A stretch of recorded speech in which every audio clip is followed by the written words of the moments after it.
Мьянмадагы чуулуу кырдаалдан улам Бишкекте өтпөй калган Кыргызстан-Мьянма беттеши эми 22-мартта нейтралдуу оюн талаасында өтөт.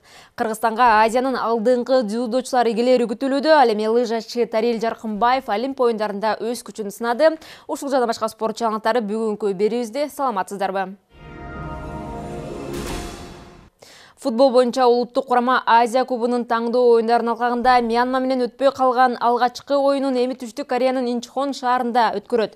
Беттеш 22-мартка белгиленген. Буга чейин курамалар өткөн жылдын 5-сентябрында Бишкек шаарында бет келмек. Бирок ошол учурдагы Мьянмада орун алган куугалуу абал кыргызстандык айрым жарандардын нааразычылыктары жана коркуткан лозунгтарынан оюн токтотулган. Ал эми курамалардын 10-октябрга белгиленген жооптук оюну Мьянманын Янгон шаарында өтүп, 2-2 эсебинде аяктаган.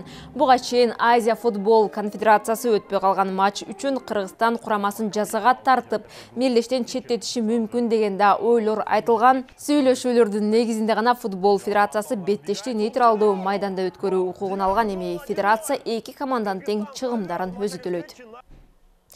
Эми кышкы Олимпиада оюндары өтүп жаткан Түштүк Кореянын Пхенчхан шаарына аттансак, бүгүн мекендешибиз Тарел Жаркынбаев 76 катар санында өз күчүн сынап, мырзалар арасында 1 чакырым 400 метр аралыкка жарышка чыкты. Аталган бөлүктө 80 спортчу ат салышты. Жаркынбаев мерчемделген аралыкты 4 мүнөт 5,99 секундта басып өттү. Ал жарышта биринчи сапка жазылган финляндиялык Ристомати Хокаладан 1 мүнөт 3 секунд артта келген. Муну менен ал 79-орунду ээледи. Мелдештин жыйынтыгында алдыңкы 30 орунду ээлеген спортчу кийинки этапка өтмөк. Тилекке каршы Тарел мелдештен четтеди. Айта кетели, сап башында келген фин спортчусу Хакала 1 чакырым 400 метр аралыкты 3 мүнөт 8,54 секундта багынта алды. Жаркынбаев. 4 минуты 5 секунд 99 сотых плюс. Эми Олимп оюндарында Евгений Тимофеев өз күчүн сынамакчы. Ал гигант слалом жана слаломдон мелдешке чыгат. Олимпиадага аттанар алдында спортчу алдыңкы 40 спортчулардын, лыжачылардын катарына кирерин ортого салган эле. Андыктан спортчуга ийгилик каалайбыз. Эми башка спорт жаңылыктарынан улуттук дзюдо федерациясы Кыргызстанда дзюдо боюнча кадеттер жана жаштар арасындагы Азиянын ачык чемпионатын өткөрүүгө белсенип жатат. Мелдеште 21-24 июнь аралыгында Чолпон Ата шаарындагы ден соолукту чыңдоо борборунда өткөрүү пландалууда.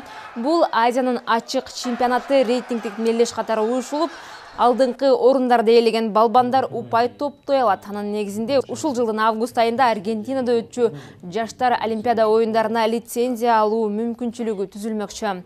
Азиянын ачык чемпионатын өткөрүү үчүн 10 миллион сом сарпталарын федерациядан билдиришти. Дүйнөнүн 30 мамлекетинен дзюдочулар келери күтүлүүдө.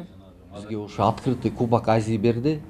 Бизге бул Кыргызстан үчүн кайра бизге чоң майрам келет. Ушундай турнирлер көбүрөөк өтүп турса, биздин спортсмендерге да мындай мүмкүнчүлүк болуп, ушундай турнирлерден рейтингге очко набирать этип, Кудай буйруп биз тиги Олимпиадага биздин балдарыбыз барып бирдемеге илинип келеткен деген жакшы ойлорубуз бар.